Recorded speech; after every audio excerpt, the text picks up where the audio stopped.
So friends, ये इस video के पार्ट 1 है और मैं आपको वन बाय वन इसके इंट्रोड्यूस कराऊंगा कि कौन से टॉपिक हम इस वीडियो में पढ़ेंगे और कौन कौन से टॉपिक इम्पॉर्टेंट हमारे लिए हैं। तो फ्रेंड्स, हमारा आज का देखिए, जैसे मैं आपको बता ही चुका हूँ कि ये हमारा चैप्टर कौन सा है, चैप्टर 4 केमिकल काइनेटिक्स।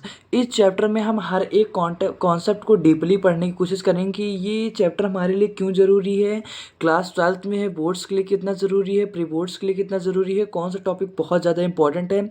हम एक एक टॉपिक को बहुत ही ज़्यादा अच्छे से डिस्कस करेंगे ताकि यहाँ पे अगर कोई कॉम्पिटिशन्स के बच्चे हों यहाँ पे अगर पढ़ रहे हो तो उनको कोई भी प्रॉब्लम ना हो कि ऐसा नहीं कि इस वीडियो में छोटा सा टॉपिक लिया, हमने कोई टॉपिक लिया उसमें बिल्कुल लेस टॉपिक में, मतलब लेस अमाउंट की नॉलेज में हमने डिस्कस किया और बस उसको हटा दिया। ऐसा नहीं करेंगे हम लोग, एक टॉपिक को अच्छे से डिस्कस करेंगे। इस कॉपी में हम पूरी कॉपी डिटेल समझने की कोशिश करेंगे। जो इम्पोर्टेंट कॉन्सेप्ट हैं, जो इम्पोर्टेंट टॉपिक्स हैं, उनके हम न्यूमेरिकल भी यहाँ पे कराएंगे। 2-3 न्यूमेरिकल का कॉन्सेप्ट आपके और इन्हेंस होगा, जिससे आपको समझने की क्षमता और बढ़ेगी कि ये टॉपिक क्या है। देखिए, होता क्या है असल में कि जब आप कोई नया नया टॉपिक पढ़ते हैं तो आपको माइंड क्या होता है, इतनी जल्दी एक्सेप्ट नहीं करता है। उसी टॉपिक को आपने पहली बार पढ़ा अच्छे से, फिर उसी टॉपिक को आपने दूसरी बार अच्छे से पढ़ा तो उतनी ही ज़्यादा आपको आने लगता है। अगर आप ये सोच रहे हो कि केमिस्ट्री में या कोई भी टॉपिक, कोई भी सब्जेक्ट लेते हैं क्लास 12 का, एक बार पढ़ के आप आ जाए, तो ऐसा कभी भी नहीं हो सकता है। तो आपको कम से कम कहते हैं 2 से 3 बार उसको पढ़ना पड़ेगा अच्छे से मन लगा के। 2 से 3 बार अगर आप पढ़ते हैं, दावे से मैं कह रहा हूँ कि वो टॉपिक आपको अच्छे से आ जाएगा। अगर आप 2 से 3 बार पढ़ते हैं तो ज़रूर आपको कम से कम एक बार पढ़िए, एक बार मैं यहाँ पढ़ा रहा हूँ पढ़िए, एनसीईआरटी उठा के पढ़िए। फिर एक बार जब आपको कॉन्सेप्ट अच्छे से क्लियर हो जाए तो उसके 1 मंथ बाद या 1 वीक बाद आप उसको रीड करिए अच्छे से, तो 100% वो टॉपिक आपका एकदम कन्फर्म हो जाएगी कि आपके उस टॉपिक से आपके मार्क्स उधर कभी नहीं जा पाएंगे। और मैं यहाँ से आपको श्योरिटी दे रहा हूँ कि आपको यहाँ से, अगर आप इस वीडियो को देख रहे हैं तो 100% सेटिस्फाई होकर जाएंगे। आपको कोई भी टॉपिक समझाएंगे आपको डीपली अच्छे से समझ में आ जाएगा। तो मैं जो भी यहाँ पे समझाऊँ, जो भी हेडिंग लगाऊँ, उसको केयरफुली वॉच करिएगा और केयरफुली सुनने की कोशिश करिएगा, तभी आपको ये कॉन्सेप्ट बहुत अच्छे से आ पाएंगे। ये क्लास हमारा 12th है, बहुत ही क्रिटिकल क्लास है, तो इसको काफ़ी डीपली नॉलेज लेने की कोशिश करिए। ऐसे ही नहीं कि पढ़ के बस हटा दें, इसको मैं पढ़ा रहा हूँ पढ़िए, फिर आप अपनी तरीके से पढ़िए। तो चलिए हम इस टॉपिक को बिना टाइम गंवाए स्टार्ट करते हैं। सो फ्रेंड्स, आज की कुछ ये टॉपिक्स है जो हम इस चैप्टर में डिस्कशन करेंगे। चैप्टर 4 केमिकल काइनेटिक्स, जो कि है हम डिफाइन करेंगे केमिकल काइनेटिक्स है क्या। फिर हम पढ़ेंगे टाइप्स ऑफ केमिकल रिएक्शंस, जो रिएक्शंस होती हैं वो क्या, कितने टाइप्स की होती है रिएक्शंस, कितने टाइप्स की होती हैं, क्या रिएक्शंस होती हैं। फिर पढ़ेंगे rate of chemical reaction. Rate मतलब होता है हिंदी में बोले तो दर, उन केमिकल रिएक्शन की स्पीड या रेट क्या है, किस रेट से चल रही है वो, ठीक, वो पढ़ेंगे। Factor influencing the rate of reaction, मतलब कि जो कौन से ऐसे फैक्टर्स होते हैं जो रेट ऑफ रिएक्शन को कम या ज़्यादा करते हैं, हम यहाँ पे ये पढ़ेंगे। रेट कांस्टेंट क्या है ये पढ़ेंगे, रेट लॉ क्या ये पढ़ेंगे। कुल यहाँ पे हम 6 टॉपिक को डिस्कशन करेंगे इस पार्ट 1 में। इस पार्ट 1 में हम 6 टॉपिक को डिस्कशन करेंगे। देखिए, मैं हर बार, अब मेरी जितनी भी प्रीवियस वीडियोस रही हैं मैं सब में यही करता हूँ कि जितने भी मैं आपको बता देता हूँ कि ये टॉपिक्स पढ़ने हैं, ताकि आपका माइंड सेट बन जाए कि इस चैप्टर में इतने टॉपिक्स हैं, तो आप भी यही करिए। अगर जो भी चैप्टर पढ़ने से पहले एक उसके पहले पेज चिपकाइए और इसमें लिख लीजिए कि ये टॉपिक्स हैं, ये टॉपिक्स हमको पढ़ने हैं। तो जो टॉपिक्स आपको क्लियर आ जाए वो पेन से ऐसे टिक मारते जाइए कि ये मेरा टॉपिक क्लियर हो गया है। जो ऐसे जब आपको टिक लगागा तो आप जब भी पन्ना खोलेंगे तो आप में कॉन्फिडेंस रहेगा कि अच्छा ये मेरा टॉपिक क्लियर है मुझे। और जिसमें टिक नहीं लगेगा आप कहेंगे इसमें मुझे थोड़ी ज़्यादा मेहनत करने की ज़रूरत है। तो इसीलिए मैंने आपको यही करता हूँ। मैं हर, देखिए, ऐसा नहीं करता हूँ कि पूरे दिखा देता हूँ कि ये पूरे चैप्टर में इतने टॉपिक्स मैं साथ में पढ़ने जा रहा हूँ। मैं उन पार्टों को अलग अलग छोटे भागों में डिवाइड कर लेता हूँ ताकि वो कम मेहनत में ज़्यादा याद हो सके या ज़्यादा आप उसका आउटपुट ले सकें। तो ये देखिए, यहाँ पे हम 6 टॉपिक पढ़ेंगे जो कि बहुत ही छोटे छोटे टॉपिक्स हैं, ताकि ये वीडियो लंबी भी ना रहे, आपको पढ़ने में बोरिंग भी ना हो। तो चलिए बिन टाइम गवाए हम अपने ये टॉपिक्स को स्टार्ट करते हैं। हम डिफाइन करेंगे केमिकल काइनेटिक्स है क्या। केमिकल काइनेटिक्स है क्या, तो यहाँ पे हम हेडिंग लगाते हैं केमिकल काइनेटिक्स। Chemical kinetics. तो यहाँ पे डिस्कशन के पहले यहाँ पे मैं लैंग्वेज लिख दे रहा हूँ कि लैंग्वेज से अगर आप पढ़ें तो कैसे डिफाइन करें केमिकल काइनेटिक्स को। तो चलिए हम इसको यहाँ पे लिखने की कोशिश करते हैं कि केमिकल काइनेटिक्स है क्या। यहाँ पे एक मैं लैंग्वेज लिख रहा हूँ। जो मैं लिख रहा हूँ उसको ध्यान से सुनिएगा। Chemical kinetics deals with the rates of chemical reaction factors affecting the rates of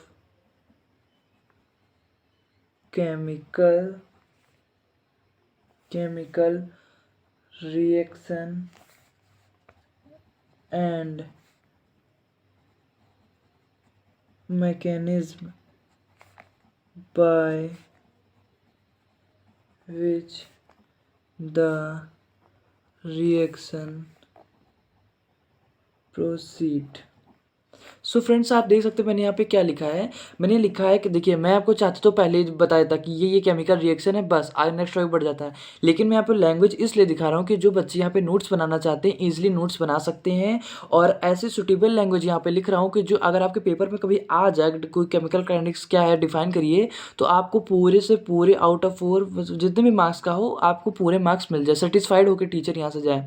तो होता क्या है, ये देखिए हमारा लैंग्वेज क्या है, chemical kinetics deals with the rates of chemical reaction. जितनी भी हमारी केमिकल काइनेटिक्स होती है वो किससे डील करती है, रेट ऑफ रिएक्शन। पता केमिकल काइनेटिक्स, देखिए केमिकल मतलब होता है क्या, केमिकल्स जो कि केमिस्ट्री में यूज़ करते हैं। काइनेटिक्स मतलब होता है जो चीज़ें मोशन में हो, काइनेटिक्स मतलब होता है जो चीज़ मोशन में हो। आप पढ़ते होंगे फिजिक्स में काइनेटिक्स एंड डायनेमिक्स। काइनेटिक्स वो होती हैं जो चीज़ें मोशंस में हो।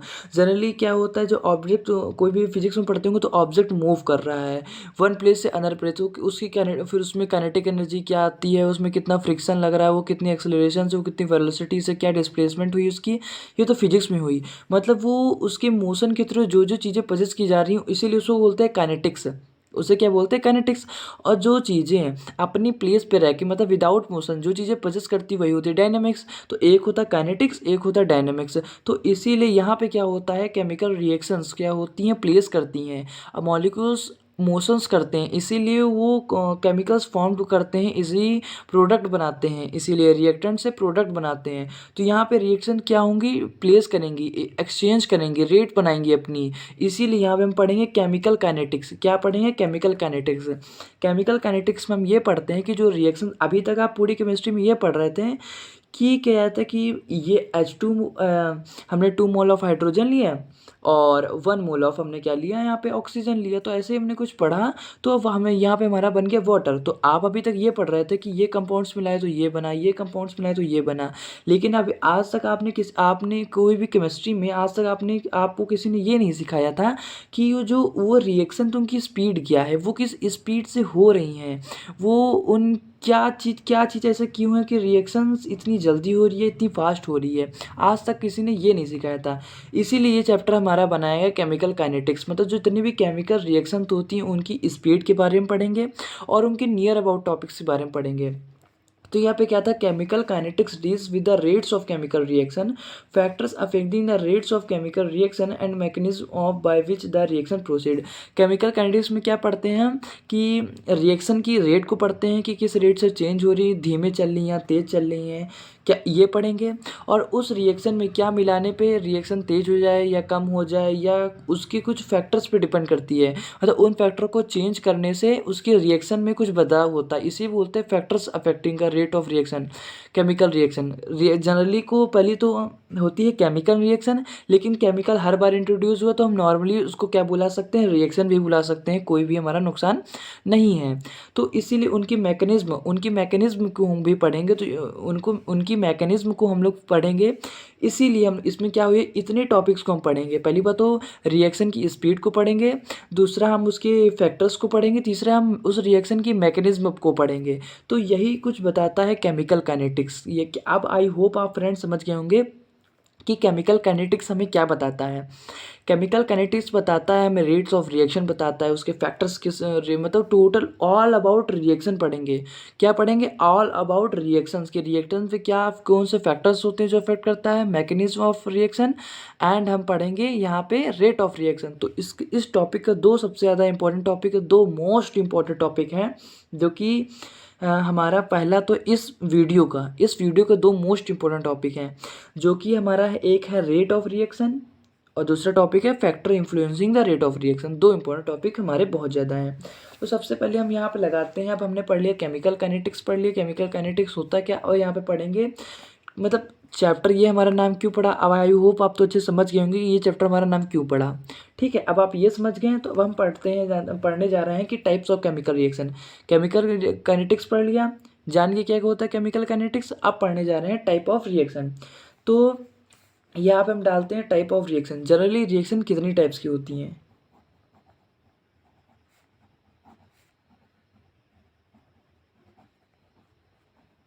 Types of reaction.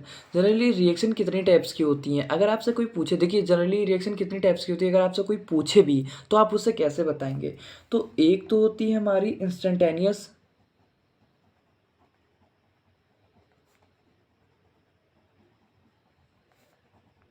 Reaction,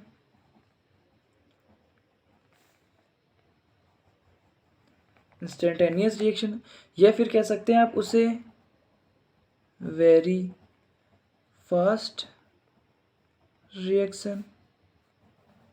very fast reaction, instantaneous reaction या very fast reaction.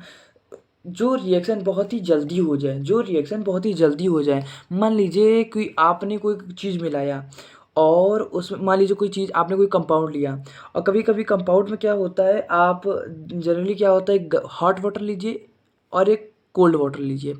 Hot water में आप जो कोल्ड वाटर मिलाते हैं तो तुरंत धुआं निकलता है, जैसे ही आप मिलाते हैं तुरंत धुआं निकलता है। ऐसे क्यों? क्योंकि उसमें तुरंत इंस्टेंटेनियस मतलब होता है क्षणिक, तुरंत वेरी फास्ट रिएक्शन होती है। क्या होती है? वेरी फास्ट रिएक्शन होती है। इसीलिए जो रिएक्शन बहुत ज़्यादा फास्ट होती हैं उन्हें हम क्या बोलते हैं? Instantaneous reaction. जैसे हमने ले लिया यहाँ पे NaOH को, NaOH हमारा एक्वस ले लिया, ये हमारा बेस है, आप सब जानते हैं बेस है, और एसिड को ले लिया। ठीक है, यहाँ पे एक्वस। तो आप जनरली जानते हैं जब हम कभी बेस और एसिड को मिलाते हैं तो सॉल्ट बनता है। नहीं पता है तो आप याद कर लीजिए, कोई बात नहीं। जब हम कभी एसिड को मिलाएं, सॉरी ये तो बेस है हमारा, जब कभी हम बेस को मिलाएं प्लस एसिड को मिलाएं तो क्या हमें मिलेगा? Always salt plus water. क्या मिलेगा? Salt plus always water. ये रूल है हमारा, क्लास 10th में हमने पढ़ा होगा। तो क्या मिलेगा यहाँ पे? हम NaCl plus H2O।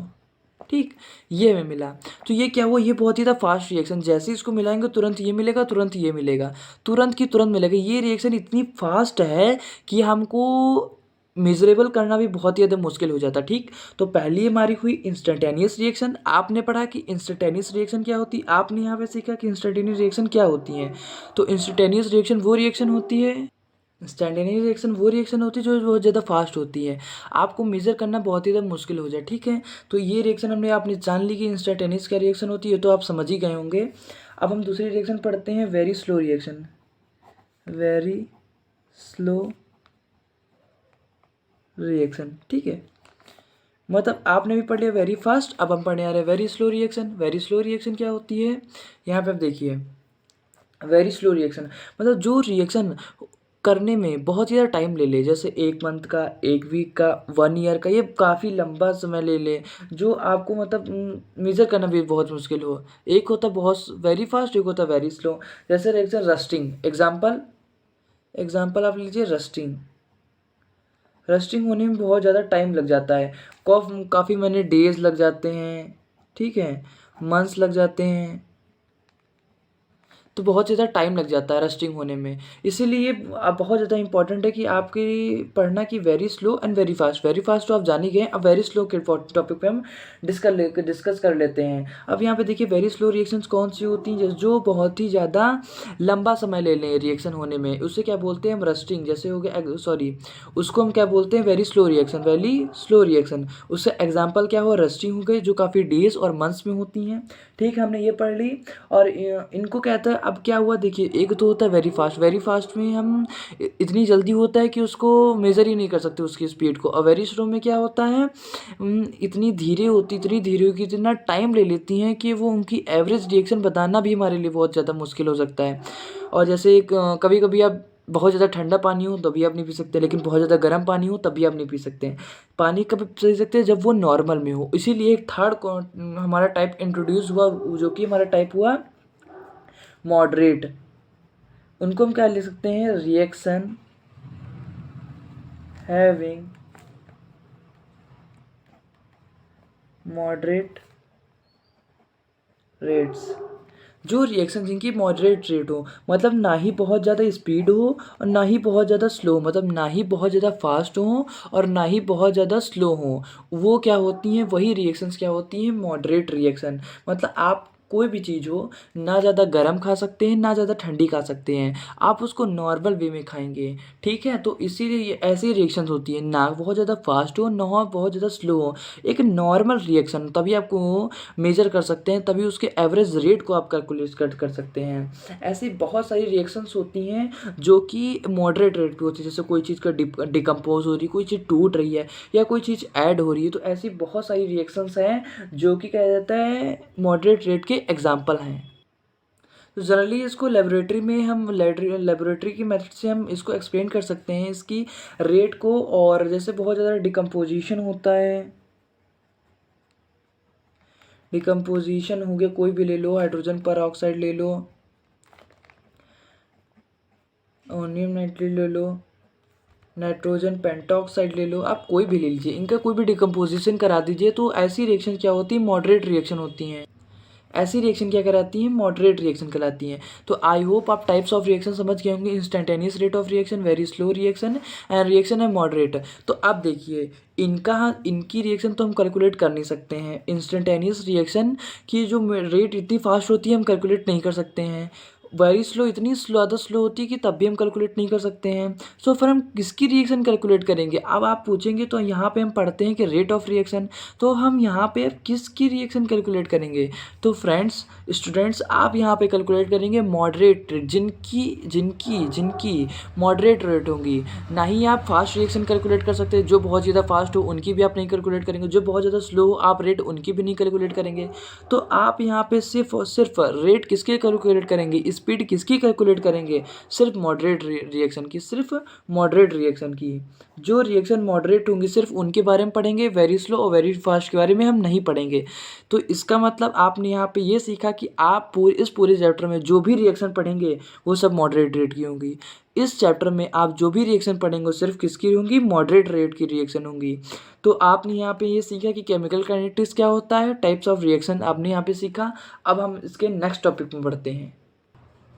So friends, अब आपने पढ़ा था अभी मैं पढ़ा रहा था आपको कि टाइप ऑफ रिएक्शन, मैंने रिएक्शन पढ़ा दी थी कितने टाइप की होती है। अब उन्हीं रिएक्शन की, जो मैंने आपको बताया था, सिर्फ और सिर्फ मॉडरेट रिएक्शन की बात करेंगे हम पूरे इस चैप्टर में। तो अब मॉडरेट रिएक्शन की रेट की बात करेंगे। तो यहाँ पे लिखेंगे rate of chemical reaction, heading लगाएंगे हम यहाँ पे, rate of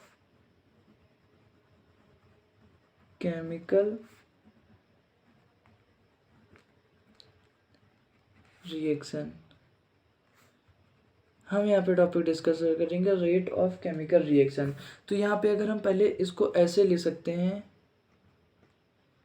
rate of reaction, ROR भी हम इसे लिख सकते हैं। क्या लिख सकते हैं, ROR। यहाँ पे मैंने ऊपर अच्छी सी बड़ी हेडिंग डाल दी थी, इसलिए मैं यहाँ पे शॉर्ट पे लिखे दे रहा हूँ विदाउट टाइम वेस्टिंग। ठीक है, तो यहाँ पे मैं एक्सप्लेन करने जा रहा हूँ। पहले यहाँ पे लैंग्वेज लिख दूंगा हर बार की तरह, फिर मैं आपको यहाँ पे से एक्सप्लेन करूँगा कि rate of chemical reaction, rate of a chemical reaction is equal to the change in concentration of any reactant or product पर यूनिट टाइम।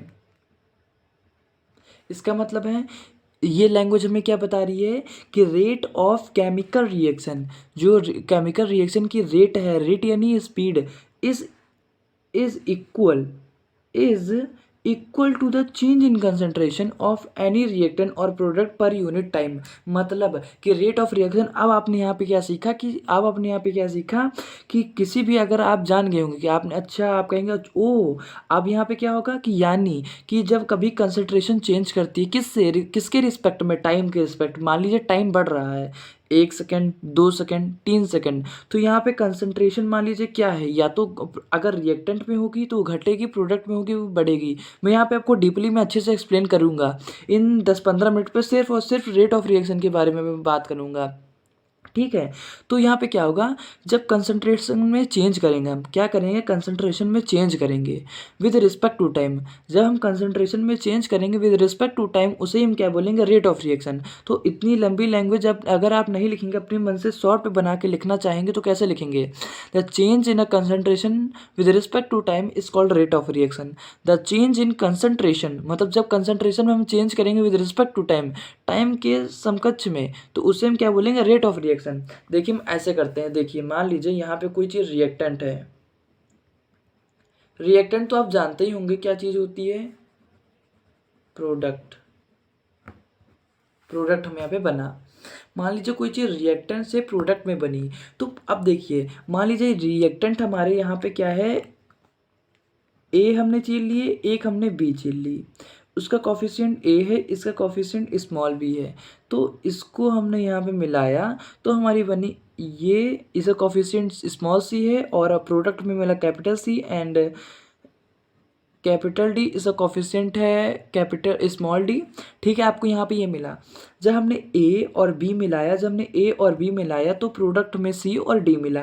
ठीक है, ये सब मॉडरेट रेट में हो रही, ना ही जब बहुत ज़्यादा स्लो, बहुत ज़्यादा फास्ट हो रही है। तो ए और बी को मिलाया तो सी और डी मिला, ये तो प्रोडक्ट हुआ। अब देखिए जब इसको इसमें मिलाएंगे, जब हम इसको इसमें मिलाएंगे तो हुआ क्या, एक्चुअली में जो होता क्या है, रीज़न बिहाइंड इसके क्या है कि इसमें से थोड़ा अमाउंट कटेगा और इसमें से थोड़ा अमाउंट कट के क्या बनेगा, सी और डी प्रोडक्ट बनेगा। इसमें से और इसमें से प्रोडक्ट, इसमें से कटेगा थोड़ा अमाउंट, इसमें से थोड़ा अमाउंट कटेगा, तब सी और डी बनेगा। इसीलिए यहाँ पे लॉस हो रहा है, इसीलिए यहाँ पे नेगेटिव साइन आता है। हम जब इसका फॉर्मूला लिखेंगे तो रिएक्टेंट में हमेशा नेगेटिव साइन रखेंगे। और यहाँ पे इंक्रीज कर रहा है, यहाँ पे प्रोडक्ट बढ़ रहा है, यहाँ पे प्रोडक्ट बढ़ रहा है प्रोडक्ट में, और यहाँ पे रिएक्टेंट में जो मटेरियल है वो घट रहा है, अमाउंट घट रहा है, प्रोडक्ट में जो अमाउंट इंक्रीज कर रहा है, इसीलिए हमेशा इसके साइड पॉजिटिव लेते हैं।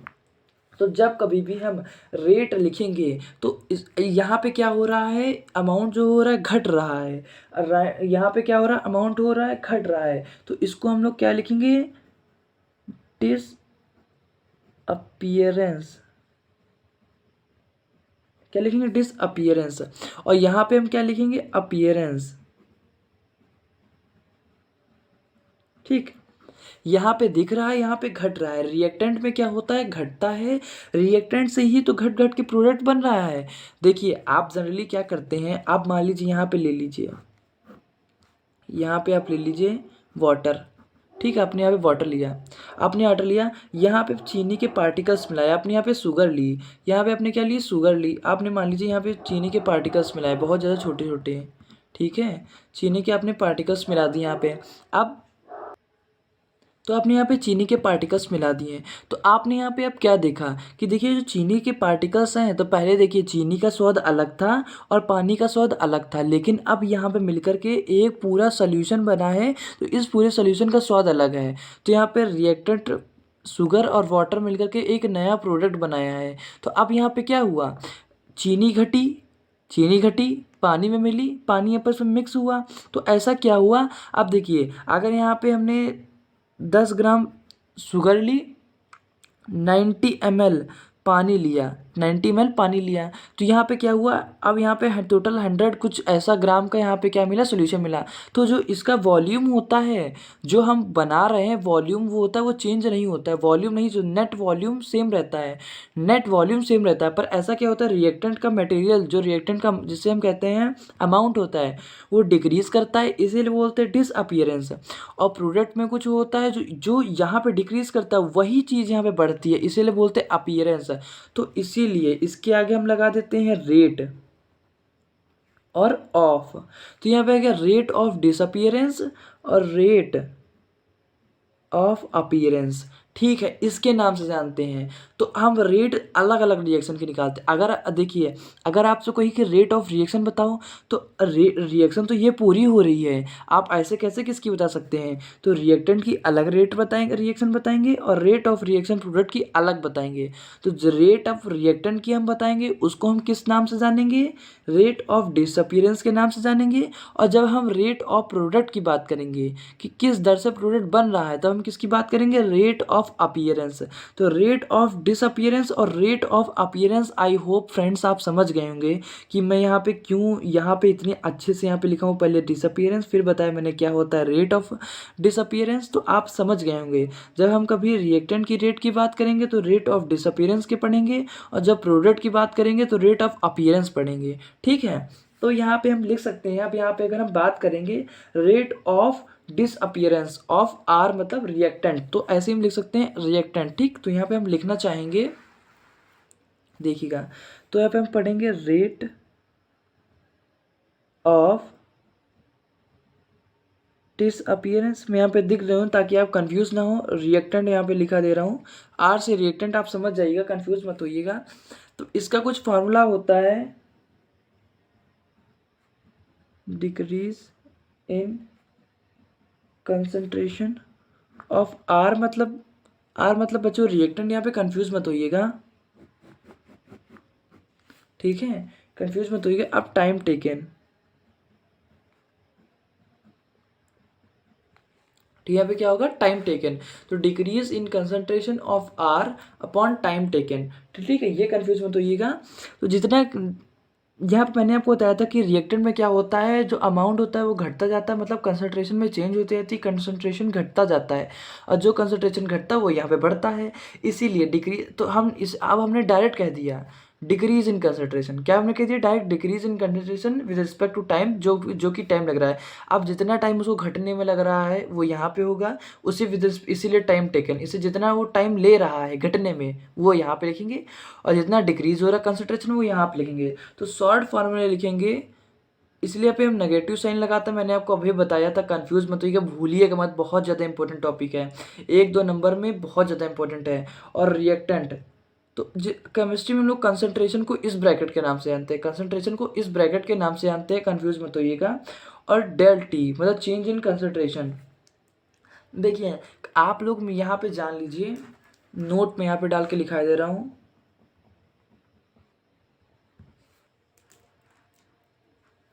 डेल और डी हम कब यूज़ करते हैं, जनरली डी भी क्या होता है हमारे लिए, चेंज बताता है। डिफ्रेंसिएशन आप लोग मैथमेटिक्स में करते, कहीं भी फिजिक्स में करते होंगे, तो आप लोग यहाँ पे करते होंगे, तो जनरली ये साइन बहुत ज़्यादा यूज, सिंबल बहुत ज़्यादा यूज़ करते होंगे। डी मतलब होता है स्मॉल चेंज, स्मॉल चेंज हो रहा है। लेकिन ये ट्राइंगल वाला डेल जिसे हम बोलते हैं हम लोग लैंग्वेज में अपनी, उसे हम बोलते हैं लार्ज चेंज। क्या मतलब, लार्ज चेंज। ये छोटे छोटे कॉन्सेप्ट है, बहुत ज़्यादा इंपॉर्टेंट होते हैं, ये आपको कोई सिखाता नहीं है, जनरली ये टॉपिक के बीच में ही समझे जाते हैं। तो इसको जो मैं बता रहा हूँ बहुत ही ज़्यादा ध्यान से पढ़िएगा। तो मैंने आपको रेट ऑफ डिसअपेरियंस आर यानी रिएक्टेंट की बता दी है, यानी रिएक्टेंट की मैंने स्पीड डिस्कस कर ली। अब मैं डिस्कस करने जा रहा हूँ प्रोडक्ट की स्पीड। किसकी स्पीड, प्रोडक्ट की स्पीड। तो हम पढ़ेंगे rate of appearance of P, rate of appearance of P. तो यहाँ पे हम लिखते हैं rate of appearance of P, तो यहाँ पे लिखते हैं rate of appearance of P. तो यहाँ पे क्या होता है, कंसंट्रेशन इंक्रीज करती है, जो यहाँ पे घटती है वो यहाँ पे इंक्रीज करती है, तो इसीलिए हम डायरेक्ट यहाँ पे लिख लेंगे increase in concentration of product, इसे लोग पी से लिखते हैं, अपॉन टाइम टेकन। जितना कंसंट्रेशन इंक्रीज करने में टाइम ले रहा है उसी को क्या बोलते हैं हम लोग, रेट ऑफ रिएक्शन और रेट ऑफ अपीयरेंस ऑफ, यानी rate of reaction of product. Simply हम इसी लैंग्वेज में जानते हैं। तो इसको अगर हम डिनोट करेंगे तो कैसे करेंगे, ये पॉजिटिव होता है डेल से concentration of product P upon time taken. तो टोटल हम अगर किसी को रेट ऑफ रिएक्शन, अब हम यहाँ पे अगर हम अब यहाँ पे टोटल रेट ऑफ रिएक्शन बताएं, रेट ऑफ रिएक्शन, तो कैसे हम बताएंगे, यहाँ पे हम बताएंगे negative sign reactant upon del time t taken upon positive sign of product upon del t. So ये हमारा कुछ रेट ऑफ रिएक्शन ऐसे डिफाइन की जाएगी। रेट ऑफ रिएक्शन कैसे डिफाइन की जाएगी, कुछ ऐसे डिफाइन की जाएगी। तो इस कॉन्सेप्ट को कभी मत भूलिएगा, ये बहुत ही ज़्यादा मोस्ट इंपॉर्टेंट टॉपिक है, रेट ऑफ रिएक्शन। तो यानी rate of reactant is equal to rate of product, तो रेट ऑफ रिएक्शन ये होगी और रेट ऑफ प्रोडक्ट ये होगा। तो ऐसे ही हम छोटे से कॉन्सेप्ट में पढ़ते हैं जो कि हमारा एक, अब इनकी हम यूनिट कैसे जानेंगे। देखिए रेट तो जनरली रेट मतलब स्पीड, अब स्पीड इस यहाँ पे केमिकल मतलब केमिस्ट्री में इसकी स्पीड की यूनिट क्या होगी, तो हम यूनिट पढ़ करके एक छोटे से दो छोटे से टॉपिक और पढ़ते हैं। सो फ्रेंड्स अब हम यहाँ पे पढ़ेंगे unit of chemistry, unit of rate of reaction, unit of rate of reaction पढ़ेंगे। जनरली क्या होता था, ऊपर क्या होता था कंसंट्रेशन और नीचे क्या होता था time, change in concentration upon time. तो कंसंट्रेशन किस में लिखते हैं हम, मोल पर लीटर, और टाइम किस में लिखते हैं, सेकंड में। तो इसीलिए इसकी यूनिट क्या है हमारी, mole litre second inverse, mole litre inverse second inverse. तो इसकी यूनिट हमारी क्या हुई, mole inverse litre inverse second inverse. एक हमारी यूनिट ये हुई, इसकी यूनिट हमारी एक ये हुई, और एक यूनिट हम लिख सकते हैं अगर कोई भी चीज़ कंसंट्रेशन यहाँ पे अगर कोई गैसियस चीज़ें रिएक्शन ले रही है, मतलब कोई रिएक्शन कर रही है तो गैसियस फॉर्म में कर रही है, तो यहाँ पे ऊपर प्रेशर ले लेते हैं और नीचे क्या ले लेते हैं, टाइम ले लेते हैं। कंसंट्रेशन की हम लोग जो है क्या ले लेते हैं, प्रेशर ले लेते हैं, मतलब प्रेशर ले लेते हैं। तो ऊपर के चेंज इन प्रेशर हम डिस्कस करते हैं, नीचे टेकन इन टाइम, प्रेशर कितना चेंज हो रहा है विद रिस्पेक्ट टू टाइम, मतलब कितने समय में कितना प्रेशर चेंज हो रहा है। तो यही होता है रेट ऑफ रिएक्शन। तो इसको हम ऐसे लिख सकते हैं, प्रेशर को हम एटीएम यूनिट से मेजर करते हैं और टाइम हम लिख सकते हैं सेकंड इनवर्स। तो हमारी दो ये बहुत ज़्यादा इंपॉर्टेंट यूनिट्स हो गई हैं। अभी हम इसके एक पार्ट 2 में डिस्कस करेंगे ऑर्डर ऑफ रिएक्शन, कि ऑर्डर ऑफ रिएक्शन होती है, उस ऑर्डर ऑफ रिएक्शन की हर रिएक्शन की यूनिट अलग है। तो ये बेसिक यूनिट है, इस बेसिक यूनिट को याद रखिएगा। उसके बाद मैं आपको यूनिट याद करना सिखाऊंगा। बहुत सारे बच्चे जो इस टॉपिक पढ़ते हैं ऑर्डर ऑफ रिएक्शन की यूनिट भूल जाते हैं। मैं उस टॉपिक में इतने अच्छे से एक्सप्लेन करूँगा कि आप यूनिट कभी नहीं भूलेंगे। तो एक छोटा सा हम टॉपिक पढ़ते हैं, एवरेज रेट ऑफ रिएक्शन क्या होता है।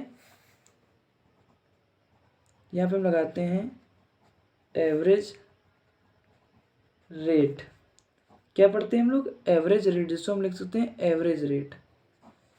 एवरेज रेट मतलब क्या होता है, आप पूछेंगे एवरेज रेट क्या होता है।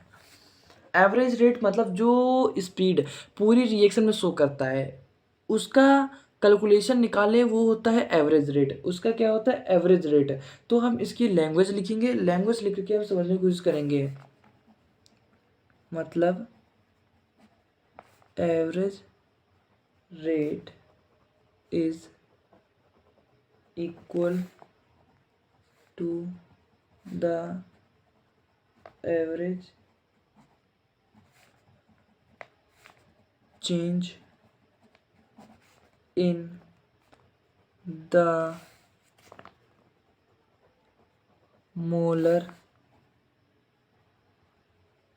concentration of any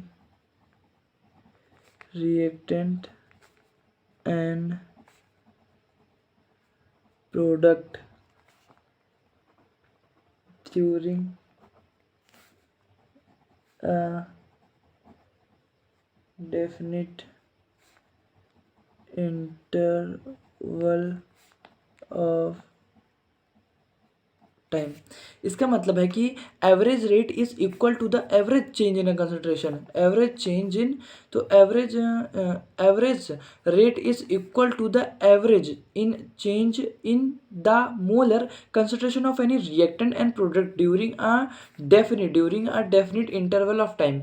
इसका मतलब है कि एवरेज ये रेट ये हमें बताता है कि एवरेज रेट रिएक्शन हमें ये बताता है कि उसके पहली बात तो मैंने आपको क्या बताया, शॉर्ट फॉर्म में मैंने आपको क्या सिखाया था कि रेट ऑफ रिएक्शन को आप लैंग्वेज में लिखना हो तो कैसे लिखेंगे, change in concentration upon time. मतलब जो टाइम लेकर के वो अपनी कंसंट्रेशन को चेंज करता है, जो रिएक्शन टाइम लेकर के अपनी रिएक्शन को चेंज करता है, जितने समय में अपनी रिएक्शन को मतलब कंसंट्रेशन को चेंज करता है, जितने समय अपनी कंसंट्रेशन को चेंज करता है उसे हम क्या बोलते हैं, रेट ऑफ रिएक्शन। अब एवरेज आया है, एवरेज वर्ड इंट्रोड्यूस हो रहा है तो उसके कंसंट्रेशन में एवरेज लगा लीजिए कि जिस एवरेज से अपनी कंसंट्रेशन को चेंज करता है with respect to time with definite interval of time, उसे क्या कहते हैं, एवरेज रेट ऑफ रिएक्शन कहते हैं। तो एवरेज रेट को हम कैसे लिख सकते हैं, ऐसे लिख सकते हैं कुछ, और इसको हम लिखेंगे change of molar concentration, change in molar concentration upon time taken.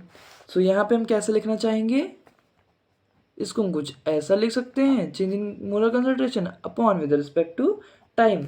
तो अगर हम इसका हम ग्राफ ड्रॉ करेंगे, अगर हम ये देखिए, अब हम यहाँ पे एक छोटा सा कॉन्सेप्ट आपको नया बताने जा रहा हूँ कि अभी तक हम जितनी मॉडरेट रेट की रिएक्शन डिस्कस करते हैं वो सब एवरेज ही होती हैं, वो सब क्या होती हैं, एवरेज ही होती है, जनरली वो सब क्या होती है, एवरेज ही हो सकती है। तो आप एवरेज और नॉर्मल रेट ऑफ रिएक्शन दोनों से ही कैलकुलेट कर सकते हैं किसी भी रेट ऑफ रिएक्शन। तो आई होप फ्रेंड्स आप समझ गए होंगे कि कोई भी रिएक्शन की अगर आपको रेट रिएक्शन यानी रेट ऑफ रिएक्शन कैलकुलेट करनी, ROR क्या बोलते हैं, ROR, अगर आपको ROR कैलकुलेट करनी है तो आप समझ गए होंगे कैसे कैलकुलेट करनी है। तो हम इसका छोटा सा ग्राफ ड्रॉ करते हैं। तो यहाँ पे लिखेंगे ग्राफ। सो फ्रेंड्स हम यहाँ पे ग्राफ ड्रॉ करेंगे, graph versus concentration and time, वो भी किसका, रिएक्टेंट का, किसका, रिएक्टेंट का। मतलब हम एक होता था प्रोडक्ट, सॉरी पहले एक होता रिएक्टेंट, रिएक्टेंट से ही हमें प्रोडक्ट मिलता है और ये दोनों इक्विलिब्रियम में हो सकते हैं, ठीक है, ये रिएक्शन रिवर्सिबल भी हो सकती है। सो यहाँ पे हम पढ़ने आ रहे हैं ग्राफ कंसंट्रेशन, ग्राफ किसका, ग्राफ वर्सेस किसका होगा, पहली बात तो यहाँ पे हम किसका फाइंड करेंगे, graph versus between concentration and time, किसके बीच में, कंसंट्रेशन एंड टाइम के बीच में हम फाइंड करेंगे ग्राफ। तो यहाँ पे हम डिस्कस करने जा रहे हैं graph between concentration and time. So friends आप यहाँ पे समझ सकते हैं क्योंकि हमारा जो ग्राफ हम डिस्कस करने जा रहे हैं यहाँ पे किसके बीच पे, कंसंट्रेशन एंड टाइम के बीच में ड्रॉ करने जा रहे हैं, किसके बीच में, कंसंट्रेशन और टाइम के बीच में ड्रॉ करने जा रहे हैं। तो लैंग्वेज पे आप मत जाइएगा। तो यहाँ पे हम लगाते हैं ऐसो रिएक्टेंट की, यहाँ पे हम पहले रिएक्टेंट की करते हैं और यहाँ पे साथ में हम डिस्कस कर लेते हैं प्रोडक्ट की भी डिस्कस कर लेते हैं। चलो ठीक है, यहाँ पे हम प्रोडक्ट की भी डिस्कस कर लेते हैं, प्रोडक्ट की। कंफ्यूज मत हो, ये कोई भी प्रॉब्लम आपको होती कमेंट बॉक्स में कमेंट करके मैं जरूर बताइए। हालांकि मैं आपको यहीं पे इसी वीडियो में सारे डाउट्स को क्लियर करने की कोशिश करता हूँ, फिर भी अगर मुझसे कोई गलती हो जाए, कोई चूक हो जाए तो कमेंट बॉक्स में कमेंट करके हमें ज़रूर बताएं कि ये प्रॉब्लम होगी, मुझे ये समझ में नहीं आ रहा है, और मैं आपको यहाँ पे 100% डाउट क्लियर करने की कोशिश करूँगा, ठीक है। तो यहाँ पे देखिए, एक हम ग्राफ ये ड्रॉ करते हैं और एक हम ग्राफ ये ड्रॉ करेंगे। ये हमारा रिएक्टेंट का होगा। जनरली हम पढ़ रहे हैं यहाँ पे एवरेज के बारे में, तो यहाँ पे एवरेज ही ग्राफ बनेगा, एवरेज रेट ऑफ रिएक्टेंट का ग्राफ बनेगा और एवरेज रेट ऑफ प्रोडक्ट का ग्राफ बनेगा। तो ये किसका होगा? एवरेज का होगा। किसका होगा? एवरेज का होगा। ये चीज़ का भी मत भूलिएगा। तो यहाँ पे क्या होता है, जो रिएक्टेंट में क्या होता है, डिक्रीज करता है विद रिस्पेक्ट टू कंसंट्रेशन। यहाँ पे हम कंसंट्रेशन को ऐसे जनरली आर के फॉर्म में लेकर कंसंट्रेशन आप समझ जाइएगा, और ये होता है टाइम। टाइम, ठीक है, ये होता है टाइम और ये होता है कंसंट्रेशन, ठीक है। तो यहाँ पे क्या होता है, जनरली जो इसे कंसंट्रेशन होती है टाइम के साथ डिक्रीज करती है, जनरली कुछ इस तरीके से। इसको आप या तो जनरली यहाँ से अगर कुछ लिखना चाहें तो ऐसे भी लिख सकते हैं, कुछ ऐसे डिक्रीज करती है। यहाँ पे आप कुछ ले सकते हो, कोई वैल्यू आप ले सकते हैं, कोई मनाही नहीं है। और यहाँ पे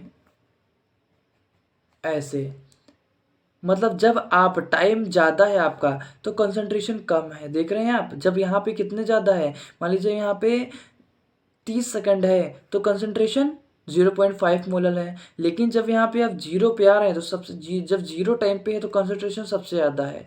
जीरो टाइम पे तो कंसंट्रेशन सबसे ज़्यादा है। तो इसीलिए रिएक्टेंट का है, इसीलिए नेगेटिव साइन शो करता है। इसीलिए नेगेटिव साइन हमेशा उसकी जब रेट डिफाइन करते हैं रिएक्टेंट की, इसलिए हमेशा नेगेटिव लगा रहता है। और इसमें क्या होता है, एवरेज रेट ऑफ रिएक्शन की क्या होता है, इसमें कंसंट्रेशन के टर्म में अगर हम डिफाइन करें प्रोडक्ट की, तो इसमें क्या होता है, जो इंक्रीज करता है, क्या करता है, इंक्रीज करता है। एक टाइम तो इंक्रीज करता है फिर कांस्टेंट आ जाता है, ठीक है। ऐसा कुछ इसका कर्व होता है, ये एक कर्व टाइप शो करता है, ये कर्व टाइप शो करता है, ठीक है। तो यहाँ पे कंफ्यूज मत होइएगा, ये कुछ ऐसा कर्व टाइप शो करेगा आपको,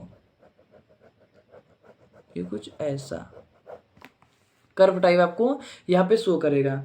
तो जनरली क्या होगा, ये देखिए, यहाँ पे भी सेम, यहाँ पे भी आपको सेम मिलेगा। अगर आप इसको कैलकुलेट करना चाहें एवरेज की वैल्यू के थ्रू, तो यहाँ पे स्लोप ड्रॉ कर करके आप यहाँ पे इसकी वैल्यू इजी वे से कैलकुलेट कर सकते हैं। कोई भी डाउट यहाँ पे नहीं है। तो मैंने आपको छोटी सी हिंट दी है यहाँ पे ग्राफ ड्रॉ करने की, कि आप ग्राफ ड्रॉ करके यहाँ भी समझ सकते हैं। मान लीजिए यहाँ पे इस टाइम पे, यहाँ पे टाइम हमारा क्या है, यहाँ पे टाइम हमारा 15 मिनट है। मान लीजिए हम क्या लेते हैं, यहाँ पे हम 15 मिनट या 15 सेकंड लेते हैं।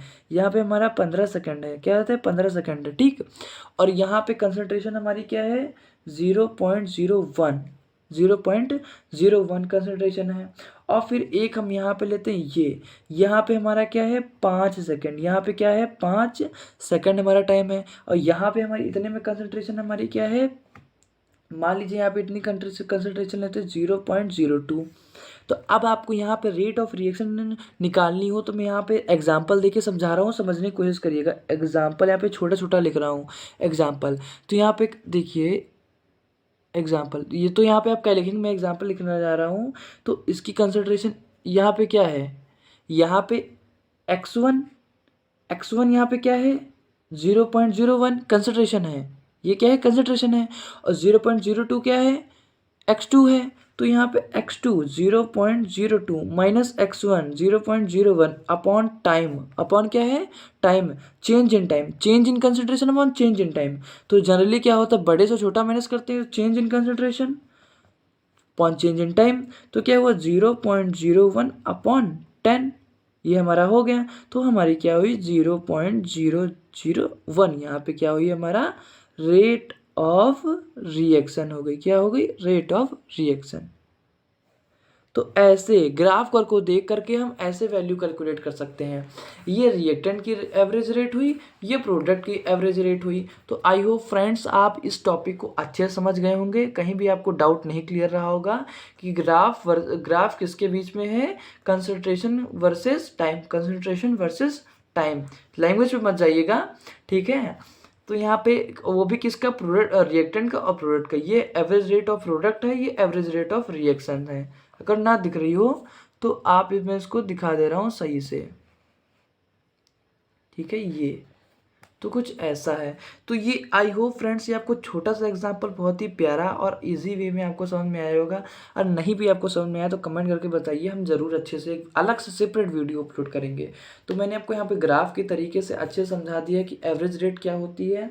ऐसे एक इंस्टैन्टेनियस रेट होती है जो कि मतलब बहुत ही ज़्यादा फ़ास्ट होती है, बहुत ही ज़्यादा फ़ास्ट होती है।